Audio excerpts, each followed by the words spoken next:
Welcome to NOAA Live. My name is Nicole Bartlett, and I'm going to be moderating today's webinar. This series is sponsored by NOAA's Regional Collaboration Network, where I work, which is spread across the country and helps connect people to all that NOAA does. Our amazing partner is Woods Hole Sea Grant, located at the Woods Hole Oceanographic Institution here on Cape Cod, Massachusetts. To find out about our remaining couple of webinars and all the other information in our series, you can look at the Woods Hole Sea Grant webpage or follow them on Facebook. This is our 33rd webinar and the final week in a series designed to help you get to know NOAA and some of our incredible experts during this year's school closures. All of our speakers work for some part of NOAA, that's NOAA, the National Oceanic and Atmospheric Administration. Today, we're introducing you to Jessica Geller and Zachary Hileman from the NOAA Diving Center in Seattle, Washington, and Stephanie Gandulla of the Thunder Bay National Marine Sanctuary in Alpena, Michigan.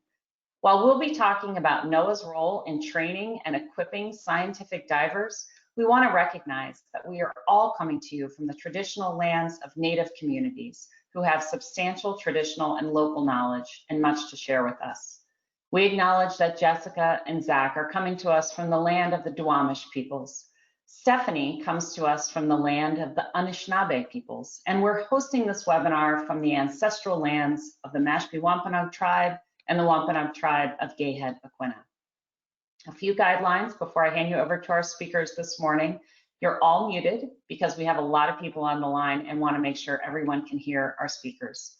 However, there's a box where you can write questions. It's the same one that you just told me where you were coming in from. So use that to send questions to me, and we'll stop as we go along and answer a few. I'll be keeping track for them, so you guys don't have to worry about that. And we may not get to every question, but we're going to try to answer as many as we can. All right, is my bicoastal team ready? Let's see. All right, I'm going to turn it over to you, Jessica. Awesome. Thanks, Nicole. Good morning, everyone. My name is Jessica Keller, and I am an instructor here at the NOAA Diving Center. A little bit about me. I grew up in Indiana, which is a landlocked state not known for its marine careers. I discovered diving when I went to Indiana University, and I fell in love with it. I became an underwater archaeologist, and here I am now teaching the next generation of scientists to go out and to work safely underwater. I want to introduce you to my colleague, Zach. Zach? Hi, thanks, Jess. Hi, my name is Zach Hileman. Like Jessica, I'm also an instructor here at the NOAA Diving Center. I grew up in the Gulf Coast of Texas, where I learned to dive at a pretty early age. In fact, I believe I was in middle school when I took my first breath of compressed gas. Since then, I've had the opportunity to dive all over the world. I've been diving through kelp forests in Southeast Alaska. I've glided effortlessly through giant coral heads in the tropical waters of American Samoa. As a NOAA diver, I've been fortunate enough to dive in most of NOAA's national marine sanctuaries. Many of you that have viewed previous NOAA Live episodes have learned a little bit more about the sanctuary system and how it works to protect some of the United States' amazing underwater marine ecosystems. Now, in order to become a diver, I had to learn many different fundamentals, ranging from physics and light to equipment and diving safety. Some of the things we teach here at NOAA Diving Center, I learned back in middle school. And what do you think is necessary to be a diver? What specific tools or techniques do you need to be a scientific diver? Well, to help run you through a little bit about that and answer those questions and help you discover what we do at the NOAA Diving Center, Jessica is going to work to describe a little bit about our curriculum. Thanks, Zach. So we work at the NOAA Diving Center, which is located here in Seattle. It started in 1987, so almost 33 years ago. And since then, we've conducted over 100 classes. Right now, there are around 400 NOAA divers in the NOAA diving program. Now, we haven't taught all of those divers because there's multiple ways to become a NOAA diver. Today, we'll be talking about how here at the NOAA Diving Center, one way is to go through our 3-week-long class. It's sort of like a boot camp or a summer camp where you spend 3 weeks with us. You don't have to have any previous experience. You do have to know how to swim, and we'll get into that in a minute. But our 3-week class goes through a few things. We have a classroom portion, we have a pool section, and then we go into the open water. But the main things that we're looking for during this 3-week class, we want to create safe and competent divers. That's really important. You're out in the middle of the ocean and you need to be safe and confident in your skills to be able to do your job effectively. The second thing that we try to build within our class is about teamwork and communication. In diving, we always dive with a buddy. It's really important to make sure that we have someone there for safety and to help us look and observe and to keep us safe. So that teamwork starts here in the classroom during that 3-week course. All right, so the first thing, if you go into our 3-week course, is we do a swim test. How many of you guys out there know how to swim? All right, let's see. You guys know how to swim? Let's see. We got a lot of swimmers. Awesome. James and Mashpee and Duncan and Isabella. And yeah, I think it looks like we have a lot of swimmers. Great. Well, you guys are already on your way to becoming a NOAA diver. So we do a swim test and then we do a float test or a tread test. What about floating or treading? Do you guys know how to do that? Maybe in the deep end with your hands above the water, treading water for a while. Who knows how to tread or float? I'm seeing a lot of me's. Ellie says I can tread water. Yes, everybody's good. Wonderful. So again, you guys are already on your way to becoming a NOAA diver. It's really important that we test to make sure that you are comfortable in the water and you can swim effectively, because that's the basis of what we do, right? We're in the water, we're moving around, and you need to be able to swim to the boat or to swim to shore. So that's our first test of what we do. The next step in what we go through in our classroom is my favorite section, and that's when we talk about dive gear. Dive gear is so cool in my opinion, and for that, I'm going to throw you over to my coworker, Zach, and he's going to walk through dive equipment with you. Zach?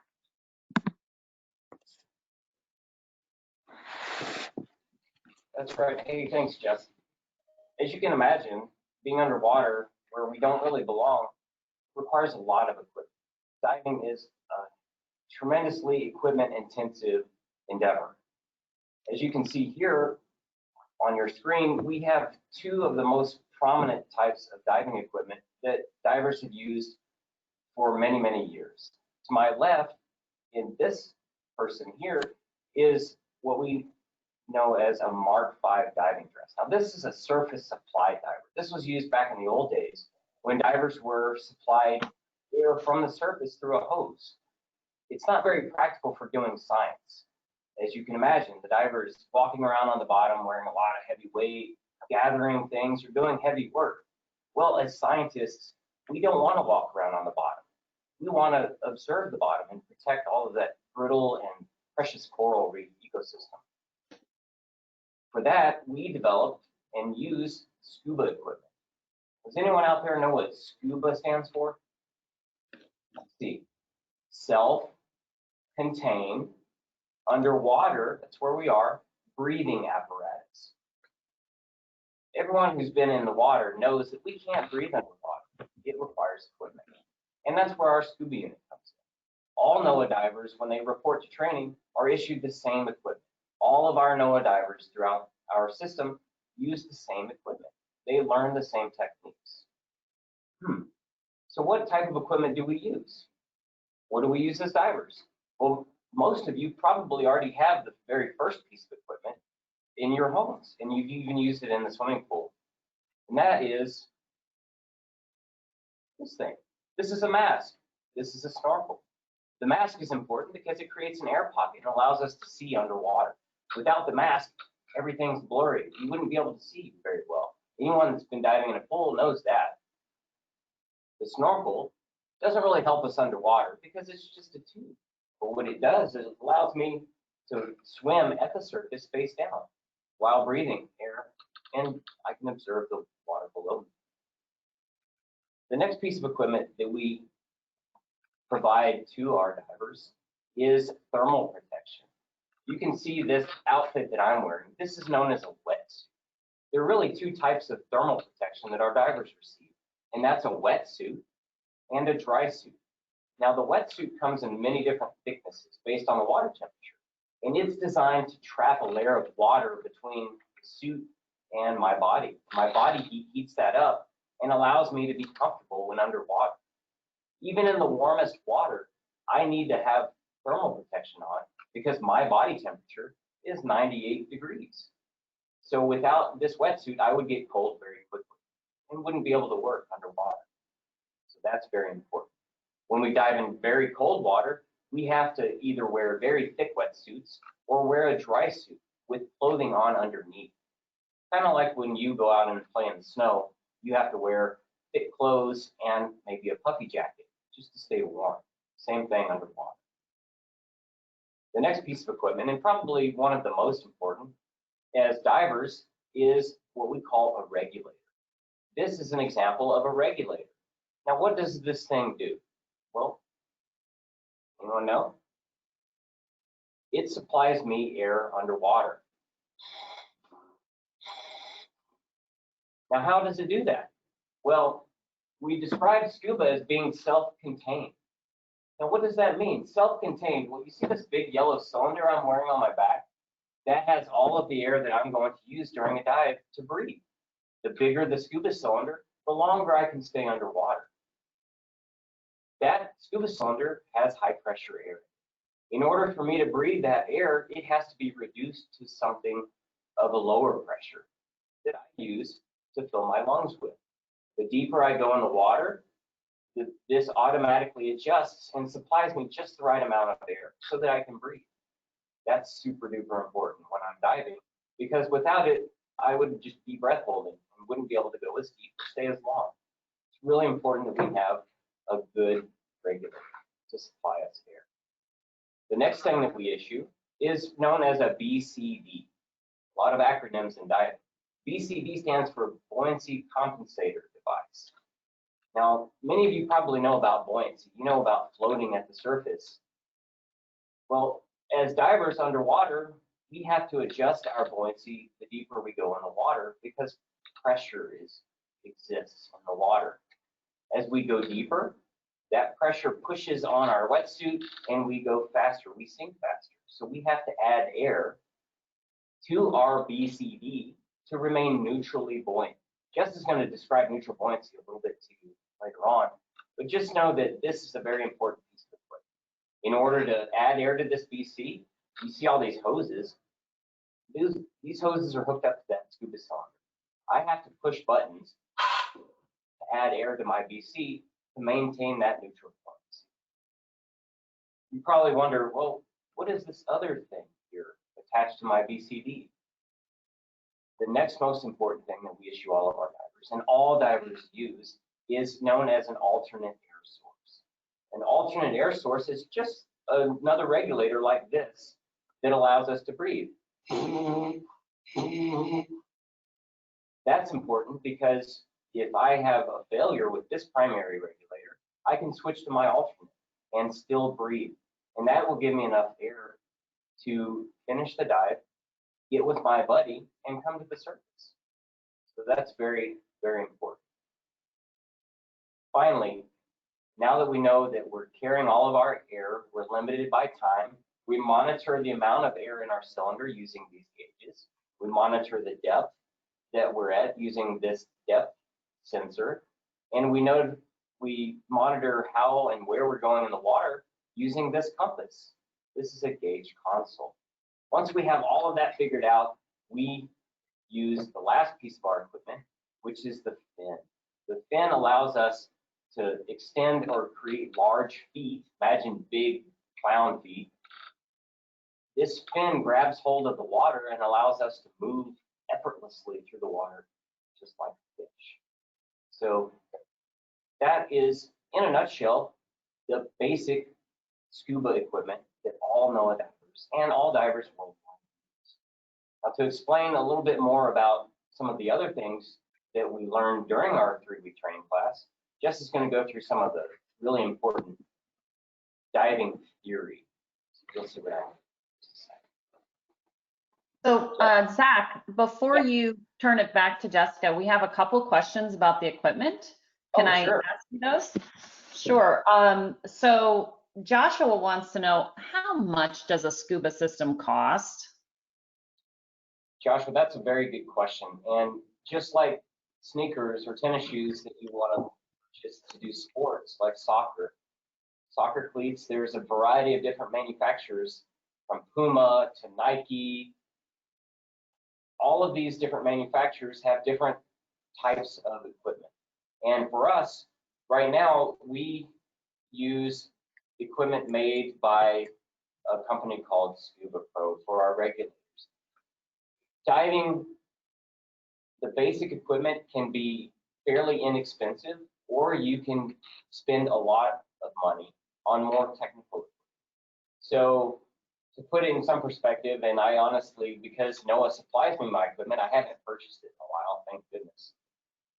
You might expect to spend maybe $300 to get started with scuba diving on your equipment. And you can spend many thousands of dollars for more technical equipment.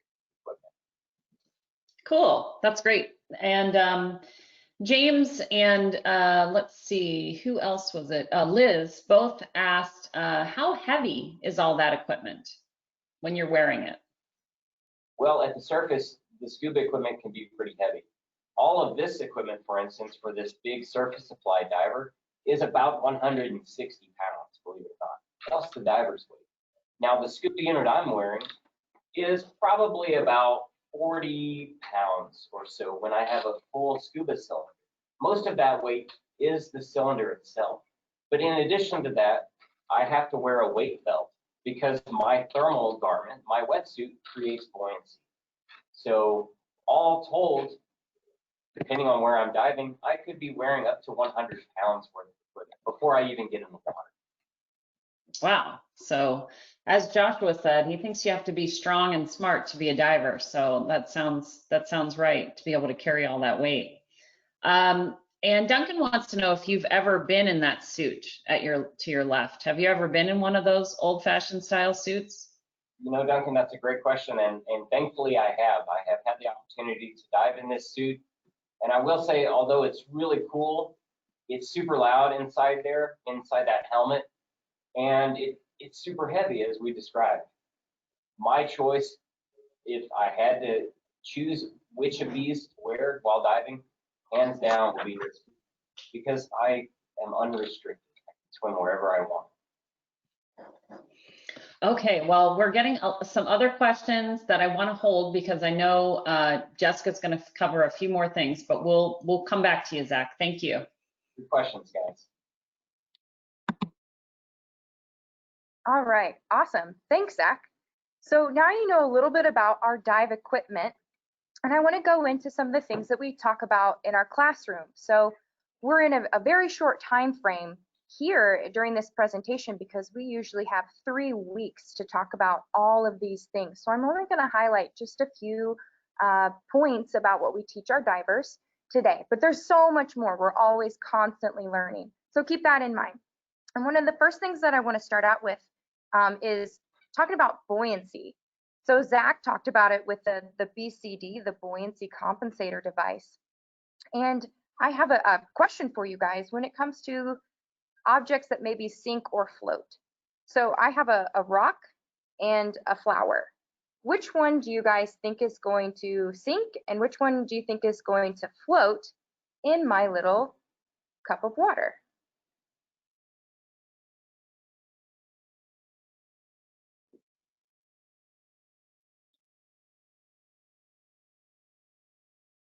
Jason, I'm sorry, I was muted. So we're getting a lot of responses here. James thinks the flower's going to float, and so does Duncan and Jennifer, and Mabel even says, you know, the rock's going to sink and the flower's going to float. Awesome. And you guys are right, but let's check it out just to be sure. Here goes the rock. Yep, it definitely sinks. And here's the flower, and that does float. So Why is this important for divers to know about, neutral buoyancy, positive buoyancy, and negative buoyancy? So negative buoyancy is what that big suit next to Zach was, that really heavy thing that's very similar to this rock. They're going to drop right to the bottom. And if we're working in coral, we want to protect that coral. So having a diver be negatively buoyant is not a good thing. Now, if we have a diver who's positively buoyant and can't sink in the water at all, well, that's not helpful either. We want a diver that's neutrally buoyant. And that means floating right here in the middle of the water column. Now, Zach talked about it by adding air into his BCD. So it's sort of like a balloon to help you adjust where you are in the water column, so our divers can hover right here in the middle of that water. They can look at the coral or the other animals and things at the bottom. They could even come back to the surface if they want, but they have control. Something to think about too is there's a difference between saltwater and freshwater. Which one do you guys think that would cause you to be more positively buoyant, freshwater or saltwater? Okay, guys, so testing what, if you were paying attention, let's see. So Jackie and Isabella and Mabel all say saltwater. Sloan also says salt. Ellie says salt. Colton and Jason and Kate and Mike and Haley. Yeah, so we've got a few fresh waters though. Okay, well, saltwater does make you more positively buoyant. So when we dive in saltwater, we have to wear a little bit more extra weight to help get us below the surface, and then we can hover appropriately. Now, one of the other things that we need to think about when we go diving is about our ears. Have you guys ever been diving in, let's say, the deep end of the pool, or have ridden in an airplane and your ears start to hurt or feel really full? Yes, we're seeing a lot of yeses. Yeah, that definitely happens. And that's what divers experience too when we go diving. However, we know how to clear our ears and to make sure that the pressure surrounding us is equal to the pressure that's inside our ears. So there's a lot of things that divers have to think about besides equipment and where they are in the water column with that neutral buoyancy, but we also have to make sure our ears are okay. If we don't equalize our ears, the pressure can get too great and it can cause our eardrums to rupture and maybe cause some permanent hearing damage, which that's not a good thing. So we want to make sure that we have a good understanding of how pressure affects us as we go into the water. The other thing that I want to talk about just super quickly is about how that pressure impacts the rest of our body as well. So not just our ears, but our body. So right now we are breathing 21% oxygen and 78% nitrogen. And what that means is we are equal to the environment. So think about a sponge. That sponge is full. There's no more water that can go into that sponge. Now, as we go underwater, the pressure is different and it allows more water to be absorbed into that sponge. When we come back up from diving, we need to make sure that we go nice and slow because we've absorbed this extra nitrogen. And a good way to talk about that is with this bottle of soda. So everybody knows that there's carbonation in this bottle because I open it and when you drink it, you get the fizzy and it tickles. But we know that it's in here, we just can't see it. And that's what happens when we go diving. Our body absorbs nitrogen and we know that there are bubbles inside. Now, if we come up nice and slow, which is what we teach our divers, it won't be a problem when I open up this bottle and you might see a little bit, but it'll be easy and I could drink it right away. Now, what happens if I were to shake it and open up really quickly?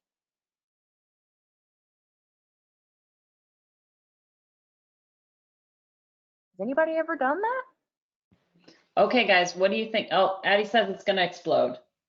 So does Isabella. It will explode in your face, says Serena. Yeah, right? That's not good on any level. We want to make sure that it is a nice, slow, safe ascent all the way to the surface. And I'm opening up really slowly. And that's one of the things that we teach our divers is safety is paramount because we want to make sure that we can go back and work and continue to be safe.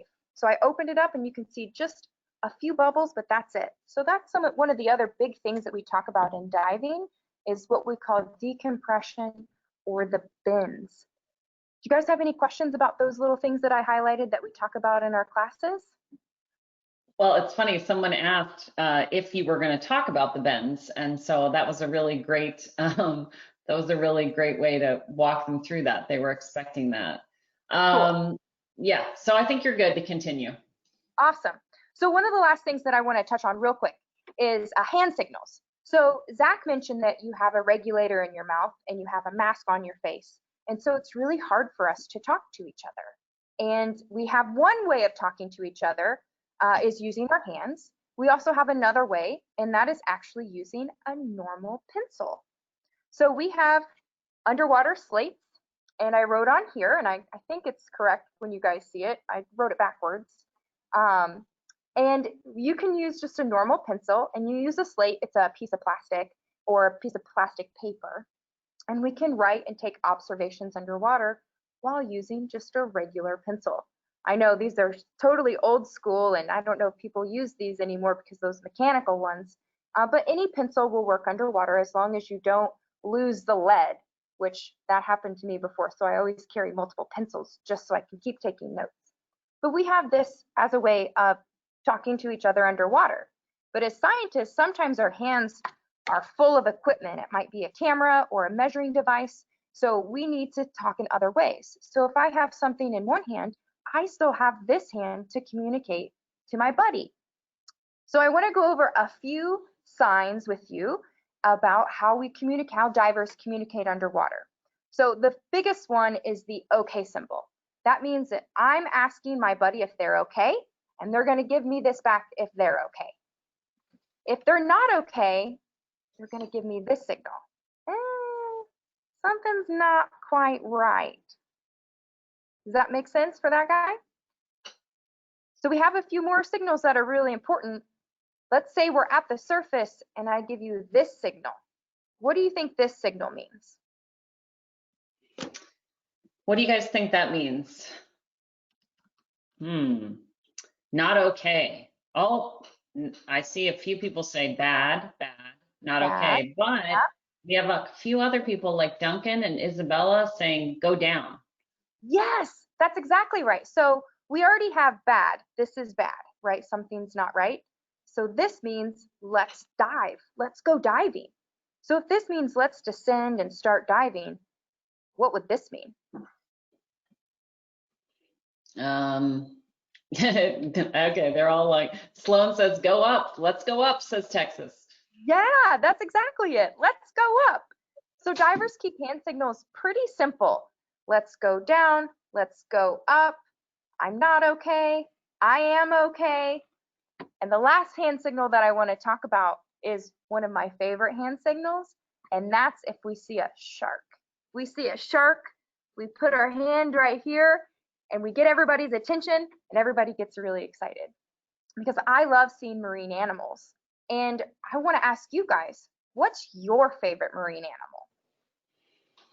Okay, I personally don't know why Jessica gets so excited when she sees a shark, but let's see. Jason says fish. Haley says mermaids. I don't know if you've ever seen any of those. Sloan says octopus. Ellie likes dolphins. Jackie's with you, and so is Pasquale. They like sharks. Let's see. Sheephead wrasse. Banded sea. Oh, we have some real fish people in there. Yes, we do. And Mabel says her favorite is the oceanic white tip shark. Nice. And Ellis, excuse me, likes grouper. And yeah, we got a lot of different answers. Oh, and jellyfish. Sloan, you've got to stay on for Wednesday because we're going to be talking about jellyfish on Wednesday. Got lots of, I'm getting so many, Jessica. I'll have to have you read these afterwards. Yeah, no, that's fine. Well, what I want you guys to do is sort of think about it. And if you have any other favorite critters, Zach and I in just a minute are going to talk about our favorite creatures. But I wanted to go ahead and get you guys thinking about your favorites. So the next thing that I'm going to go into is actually to show you a little video about our class. So we've talked about it. We've talked about the swim test and our dive gear. and the things that we learn. But this video kind of brings everything together. So if you'll bear with me here, see if I can do this correctly.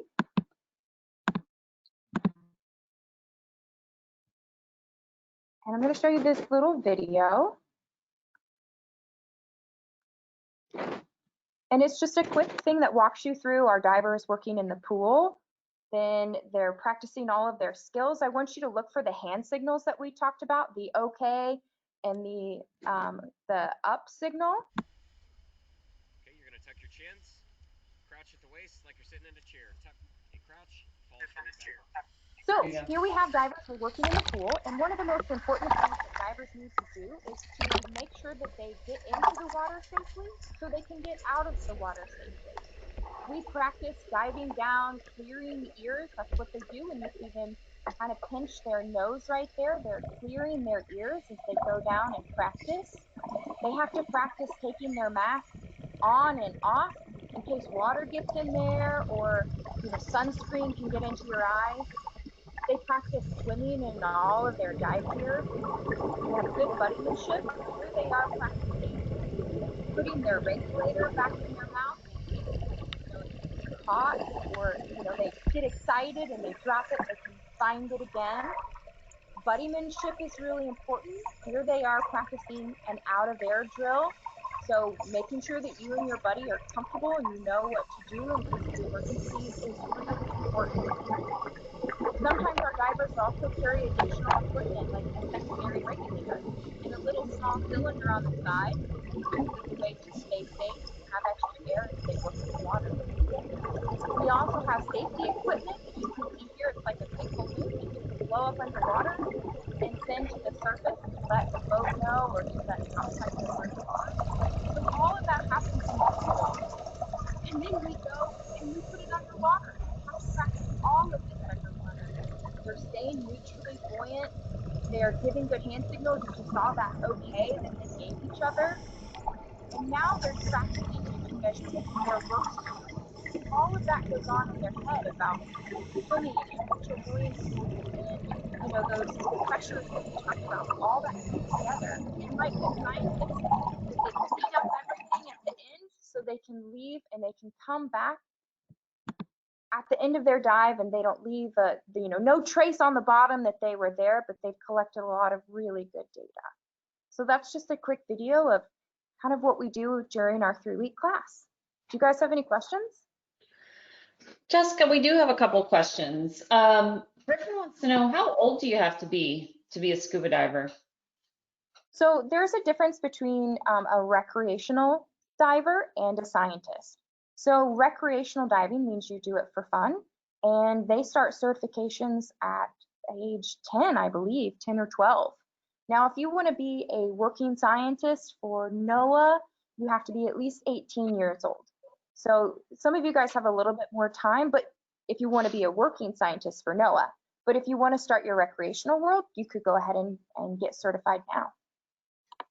Now, I know we're going to hear from Stephanie soon about some diving, but and I think it sort of showed in your video, but Jennifer wants to know, does the water look different depending on where you're diving? It absolutely does. And actually, you'll see some of the pictures that we're going to show here in just a second. Some waters that we dive in are crystal clear and beautiful, and some are murky and dark, and there's all these things floating in the water. So it is very different based on where you're diving. That's a good question. Let's see, Jason wants to know, when you teach your classes, how many people are typically in a class? That's a great question. So we have 5 instructors here, and we usually have around 18 students. We want to make sure that we give enough time and attention to all the people. So if we had a really big class, it'd be hard to focus on everybody. So average is around 18. Okay, and a lot of kids want to know, how deep have you dived? How far down have you gone? Me personally, I was doing some training and my deepest is just around 200 feet. Wow. So that's almost as deep as the monitor that we heard about on Friday. Almost. I'd love to dive the monitor. So Yeah. And then final question. I guess it's not just for you, but for you and Zach. Let's see. How many times have you dived? oh, that's a good question. Zach? I would say for me, so I keep a logbook and I track where I've been and who I was diving with because I think it's really important for me to know and I can remember. It's hard for me just to remember, so if I write it down, it's easier. But I would say well over 1,000, probably 1,500 or so. I haven't looked in a long time, given what we're going on with the pandemic right now, and this video was filmed before the pandemic. We haven't been diving because of all the issues with that. So I can't, off the top of my head, probably around 1,000 to 1,500. Zach? Boy, let's see, I've spent an entire career, almost my entire adult life, as a professional diver. So when I think of dives, as Jess mentioned, we keep detailed logbooks. And sometimes after you have so many dives under your belt, you start counting time and not necessarily individual dives. So for instance, at one particular job that I did before I came to NOAA, I had about 1,500 hours underwater. So that's quite a lot of time. As professionals, remember Jess mentioned we have recreational divers and then professional scientists. Professional divers spend a lot of their time during a work week underwater. So a lot. I don't, honestly, to be honest with you right now, today, I have no idea how long I've spent underwater. Well, as you're pulling up, now I know you want to show us some of your favorite places real quick. And as you do that, Raven wants to know, what is the weirdest thing that you guys have seen so far diving? Raven, that's a tough question. Gosh, I don't know. Probably weirdest thing. I were seeing some animals. They were kind of biting at each other. So they were two different eels that lived in the same hole. They were baby eels, and they were sort of just talking to each other. And then they were sharing the same little hole together, and they were sticking their heads out, and it looked like they were having a conversation, which maybe not as weird, but I think is pretty cool. So we have gone over just a little bit, and I want to make sure that we have time for Stephanie to talk to you about some of the cool places that NOAA divers can go. So we talked about the training that we do here at the NOAA Diving Center and the things that our divers go through. And then our divers go out into the field. You guys have already seen in previous presentations about the Channel Islands, about the Northwest Hawaiian Islands, and we want to now talk about Thunder Bay National Marine Sanctuary. As an underwater archaeologist, understanding shipwrecks is really cool, and it's sort of a way to understand how things used to be, because we didn't have cars or GPS back then, but we used to look at shipwrecks, and they would tell us a lot about our past and where we're going. But in order to study shipwrecks, we have to go diving. So we're going to skip some of our favorite pictures just because we're a little bit short on time, and I'm sorry about that. But I want you guys to hear what Stephanie has to say about what NOAA divers can do in Thunder Bay National Marine Sanctuary. So Stephanie, I now pass the mask over to you. Wonderful, thank you so much. I'm not going to wear it the whole time, but I appreciate you sharing your dive gear with me. So thank you so much, Jessica and Zach, and hello everyone in the audience. My name is Stephanie Gandulla, and I am a NOAA diver. I use the skills. Alert from GoToMeeting v10.9.1. Sorry, my computer's You talking have to me. been made the presenter. All right, can you guys still see me? We can. Excellent, excellent. So I use the skills and the equipment that Jessica and Zach have been telling you about to conduct my science underwater. And my science is shipwrecks. Like Jessica, I am an underwater archaeologist. And as an archaeologist, that means I study places and things that humans have made in the past. And I'm going to show you some fun pictures of where I get to work. So what we have here is a photo of me examining the remains of a wooden ship that sank in 1902. So that's over 100 years ago. So just imagine the stories that this site can tell us about that time. But before we learn more about the shipwrecks that I get to work on and dive on, I want to share a little bit about the National Marine Sanctuary System. Stephanie, may I interrupt you? Just make sure you hit it presenter mode. We're still seeing all your slides. I think it's down by the Zoom bar. Okay. Try that button instead. For whatever reason, it didn't work when you hit play from the start. Okay, the Zoom bar. Sorry about that. Yeah, so go, we want to hit that third icon over that looks like a TV. Okay.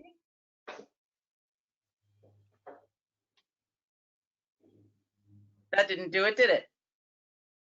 No, I'm still seeing, it just, your one image isn't very large, so let's just see if we can get that adjusted quickly.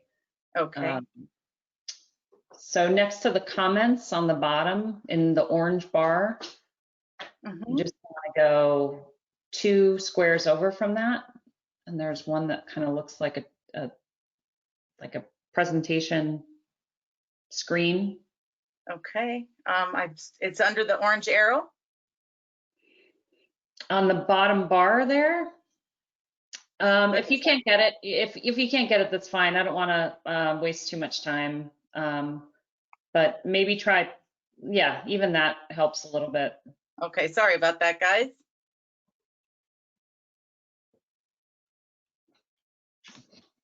Yeah, I would just move forward. I don't want to waste too much time.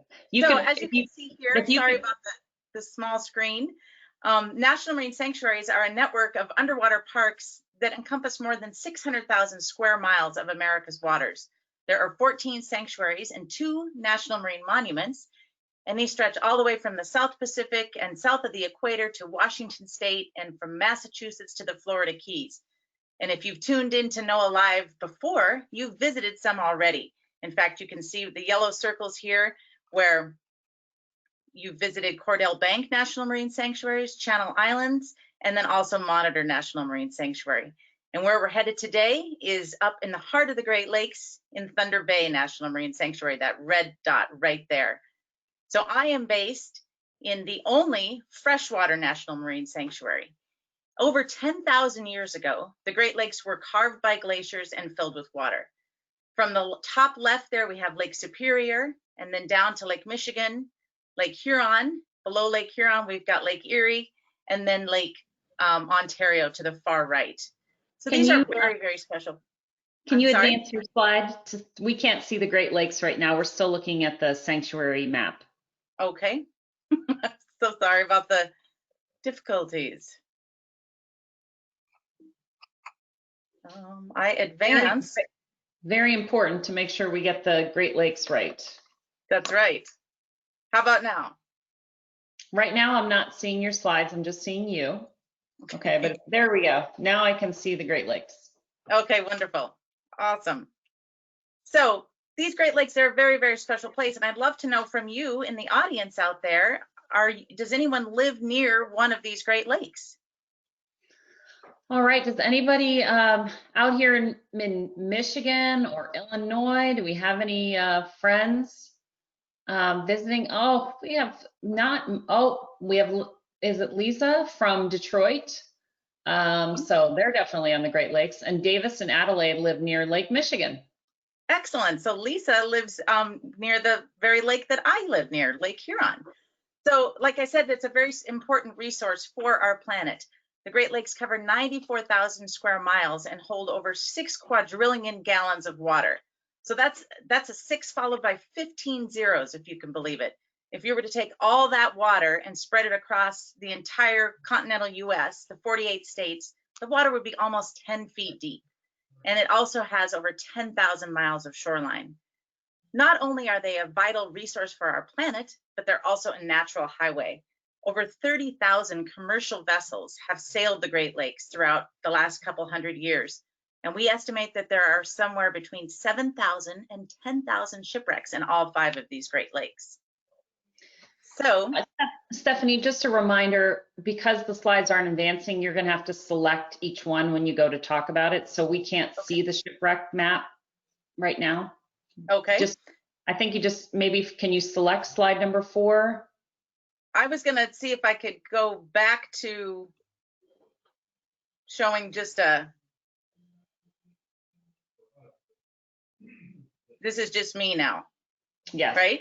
Yes. Okay, so I just want to talk real quick before I get into the slide of all the shipwrecks.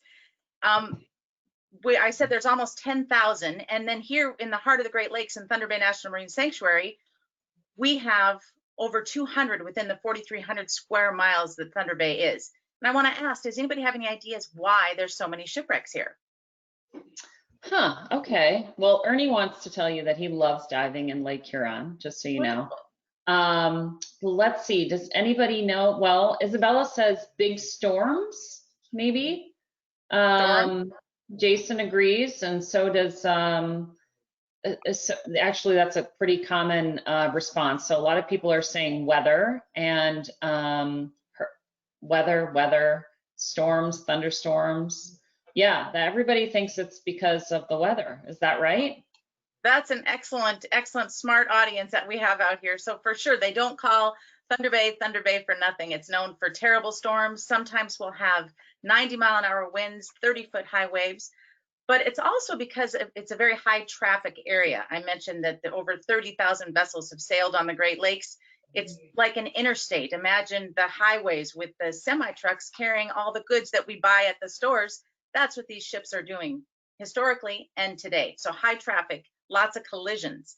Another reason is because of shallow, rocky bottoms that sometimes ships can run aground, and that'll rip apart a ship's hull, whether it's a wooden hull or a steel hull. So definitely weather is the excellent answers. So if I could get back to my PowerPoint, Nicole, sorry, can I ask what you're seeing now? Okay, I'm just started to see your slides again, but it was, oh, we're in business. So I'm looking at the entire continent with the Great Lakes in a red box. Now I see the Great Lakes, and I think if you advance a couple, you'll be caught up. Excellent, excellent. Well, here's where I wanted to show you where we're located in the heart of the Great Lakes. Look at all those shipwrecks. Those are the, we have identified 99. We believe there's at least another 100 more in our 4,300 square miles. And so just my favorite part, of course, is showing you images of these shipwrecks. And so not only do we have many, many, many shipwrecks, but we have an amazing variety. Here we have a wooden schooner, the Northwestern, about 130 feet below the surface of Lake Huron. Here we have obviously a very shallow shipwreck, the Albany, a side wheeler. There's a snorkeler enjoying this site. And the quantity or the variety goes on. Here we have a very recent shipwreck. This is a German freighter, the Nordmeer, ran aground in 1966. So we've got lots of shipwrecks, a variety of shipwrecks, but it's also a special place because of the accessibility. If you're not a diver, maybe you're a stand-up paddler, you'd like to explore the shipwrecks this way, or a snorkeler, like this snorkeler enjoying the site of the Portland, a wooden schooner that sank in a storm in 1877. Here's an amazing photo mosaic of a deep shipwreck. The schooner Defiance sank in 1854 in a collision, like I had mentioned before. Those masts are still standing upright on the about 90 feet from the water column. So our job as underwater archaeologists is to study and document each one of these sites so we can share their stories with you. So how do we do that? Like Jessica said, we get to scuba dive to do that. Here we have an archaeologist measuring and drawing every single timber. Sounds like quite a task, and it really is. It can take hours and hours and hours to document a shipwreck in this fashion. But then what we create is what is called an archaeological site plan. This is a carefully measured drawing that we make of the shipwreck site, the artifacts that might surround it, so the entire shipwreck site, so we can see the entire site in its context as a whole. And another way to document a shipwreck site is to take photos. And I mean, lots of photos. Here we have an image of a deep technical diver on the site of the wooden schooner Cornelia Windiet. And taking photos is just like you'd imagine on the surface. And can you guys see me still? Yes, we can see you. Okay, excellent, excellent. So just like we would use a regular camera just like you might have at home, like this one here, but of course we would have to put it and protect it in a housing. So this is a special camera housing, like Zach was mentioning that you need to have air in your mask so you can see. This creates an area of air for the camera. Of course, it also protects it. Notice, I hope you can see the dome on this particular camera housing. So does anyone know why there would be a curved dome here on this housing? Any ideas? Okay, what do you guys think? Looks kind of like, oh, so Ellie thinks to magnify something. Texas says for wider shots. Oh. Duncan says so you can see all around. Mabel says, is it because it reflects the light? Fox says to protect it. But we're getting, let's see, because, oh, I think this might be what you're getting at, Stephanie. Joshua says because the water makes things weird. That's an excellent answer. And you know, all of those answers really have a little bit of truth to them. But that last one for sure, it does make things weird, and that's because of refraction. And so this dome compensates for the refraction of the water. And refraction is simply what occurs when light waves travel from one medium to another. So whether they're traveling from water, like you're taking a picture of a fish who's in the water, to the air that's inside your camera housing, or from air to water. So the light waves, they'll change direction, and that is a distortion. And if you can see this, and you can try this at home, looking at this pencil, it looks like it's broken, or there's two pencils there, and that's because of refraction. So once we take all those pictures underwater, and like I said, lots and lots of pictures, we create what's called a photo mosaic. So that is a picture made up of those many, many smaller pictures that are pieced together using computer software. So we get to see that site as a whole. These two sites here are some of our most popular technical dive sites, but they're very deep, and it's hard if you're down there as a diver to see that site as a whole. So we create these photo mosaics. The site plans and the photo mosaics are our archaeologist documentation. These are important tools, but why? Why do underwater archaeologists document shipwrecks? So we can understand them better. And the answer Jessica was talking about a little bit earlier.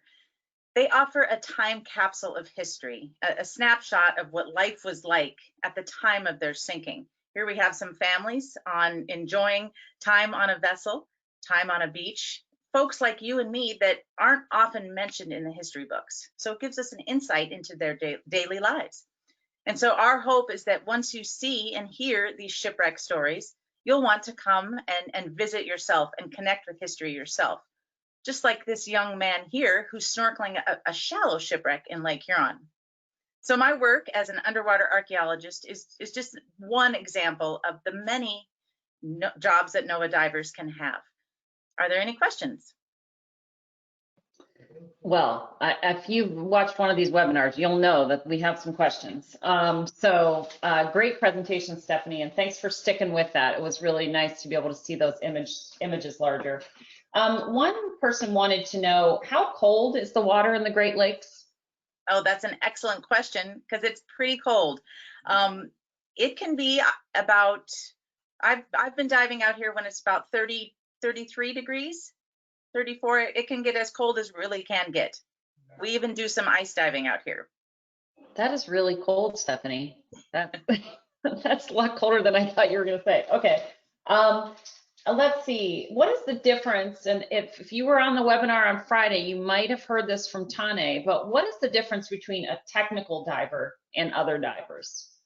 That's a great question. So technical diving, Jessica had mentioned recreational diving. Young people like this man here on the screen, who happens to be my nephew, is learning to be a scuba diver, and he's a teenager. So to become a technical diver means that you're learning about the different gases that enable you to go to much deeper depths. So different certifying agencies will have different levels, but it's just more and more training so you can go deeper and stay down longer. Davis would like to know, are there any shipwrecks that you cannot go to in Thunder Bay? Oh, excellent. In Thunder Bay National Marine Sanctuary, it is open to everyone, and permits are not required to dive on the shipwrecks. Of course, it's illegal to disturb a site or remove artifacts, but they are all open to the public. That is a great question. He was probably watching the one on Friday where some shipwreck sites around the world are grave sites or might be off limits for conservation reasons. Okay, thank you. And Mabel wants to know, how do you know how the ship's wrecked? Excellent question, because that's kind of the purpose of our job as underwater archaeologists, to find out how they wrecked. Sometimes we'll come across a site that we do not know. And so by studying the site, maybe we'll discover a collision hole. Maybe we'll discover something with the engine that leads us to a clue as to why it sank. Archaeologists are kind of like detectives, and we look at the site like a crime scene to understand why it sank.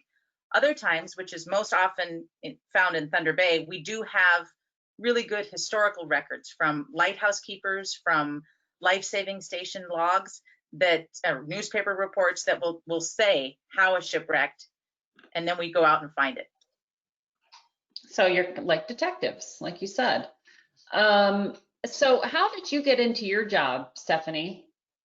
Oh, excellent question. Well, I have always loved history, and separately, I always loved diving and exploring the underwater world. And when I learned that I could combine those two loves, I thought I had found the perfect job, and I really think I have. I get to learn about history and also explore the underwater world, and sometimes even see the cool critters that Jessica and Zach were talking about. How long have you been diving? I have been diving since 1997, and I'm not a math whiz, but so over 20 years. All right. Let's see, the other question, well, we have some questions for all of you guys. So when you're wrapped up, we can go back to Stephanie and Zach, and then we can ask our questions of all of our NOAA divers. So let me see. There we go. There's everybody. Okay. So Sam would like to know, have you guys ever been involved in an accident when you're diving? Anyone want to take that? Yeah, I have. Okay. Just like driving a car, sometimes you can have, a fender bender, and sometimes it can be a little bit more serious. It all comes down to training. So we practice and we train really hard. We take classes, we do refreshers, and we practice our skills and our drills to make sure that if anything does happen, that we're able to respond correctly and appropriately. And that's what happened in the situation that I was in.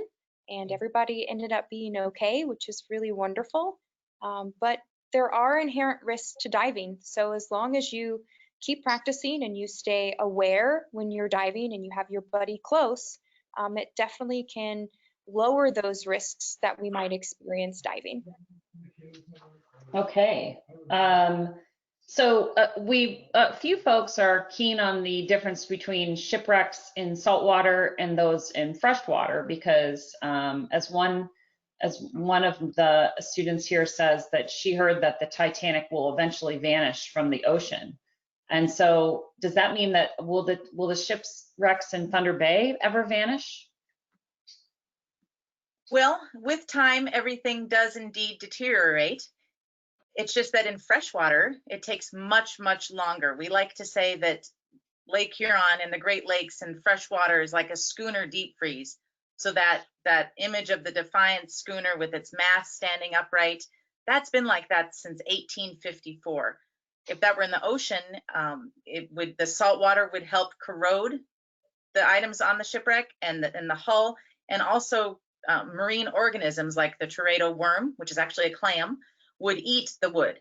So there is definitely a difference. Eventually, hundreds and hundreds of years from now, they will deteriorate. So I guess to sum it up, it does take a lot longer in freshwater for shipwrecks to deteriorate. And we're glad for that, so we can go out and study them. Great. And this is a question maybe for Zach to give one to you, but we wanted to get an example of science diving that's not archaeology. So what other science diving do NOAA divers do?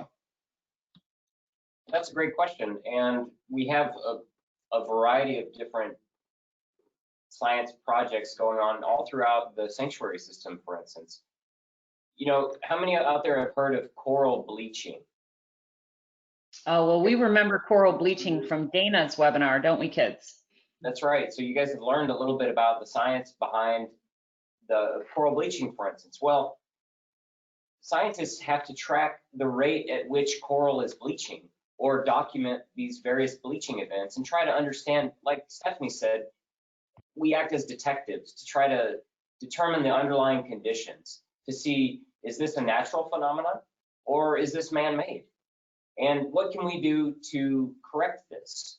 Can we help recover a coral reef ecosystem that has experienced a bleaching event or damage from a ship, for instance? So we often will document sites, and then if we can, we will remediate them or do what we can to help bring them back to what they were before. So taking photos, taking measurements, it's the same from shipwrecks to coral reef. We're just basically documenting to understand all that's going on within a specific environment. So that's a very good question. Okay, I have a really important question for Stephanie. Well, actually, since you're all divers, you can all take this. Have any of you ever found gold? Isabella would like to know. Well, I'll start with that one because I think we probably all get asked that a lot.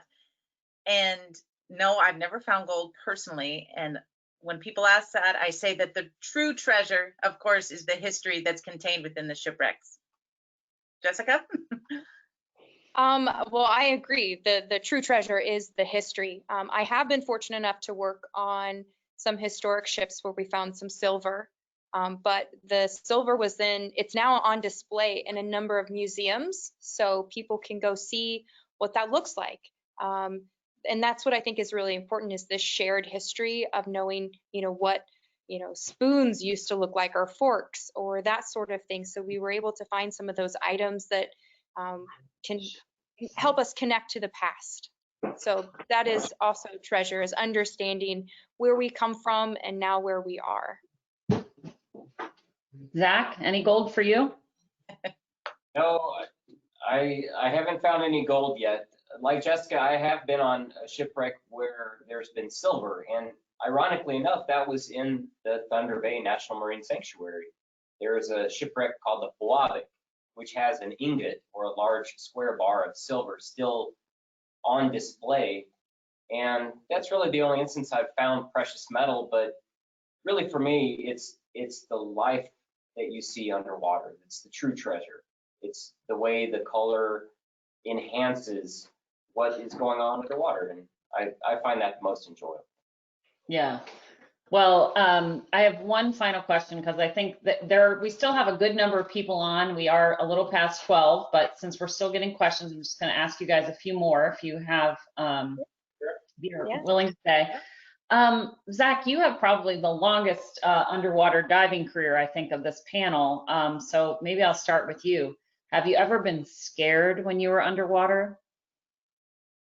You know, I would be foolish to admit that I was not ever scared underwater. I think divers, being scared is kind of a natural thing for humans when we go into an environment that we're not familiar with. The very first time you dive in murky water, for instance, or when you swim on a lake and you can't see the bottom, everyone gets a little scared. But what's amazing is when you embrace that fear and you go underwater and you experience poor visibility or zero visibility, you learn to adapt and you have the appropriate equipment and training to function normally in that environment. So yes, I have been scared, but I didn't let it rule me underwater. I embraced the fear and used my training to overcome it. I think everyone at some point will discover how to do that. You all become divers. Good question. And okay, so I do want to say that I've gotten a lot of questions about how kids can become divers, and so someone let me know that it is 10. NOAA does not run that program, so you would have to seek those out. So you can do a little research, but certainly if you have any questions for our divers after this webinar, you can get in touch with myself or Grace, and we'll give you a hand. You cannot attend our NOAA dive classes just to observe if you're a child. That was another question that we got. But I think we can wrap up. Well, first of all, Juan would really like to know if you guys have ever dove together. Zach and I have dove together. Mm-hmm. Where was that? in Thunder Bay, in a pretty zero visibility environment, which is pretty rare in Thunder Bay, but we were doing Zach was training me to use lift bags and to lift an anchor, actually. And so we were in a marina that, normally you wouldn't be diving in. Out in Lake Huron, the visibility is generally amazing. You can see for 100 feet. We were in pretty mucky water, but I think we successfully lifted the anchor. Did we, Zach? No, you did well. It was great. It was good training. What about you, Jessica? Have you ever dove with either Stephanie or Zach?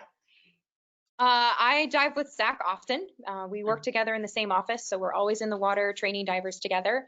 And I don't know if I have been diving with Stephanie yet. I don't think so. I don't think so, but we should fix that.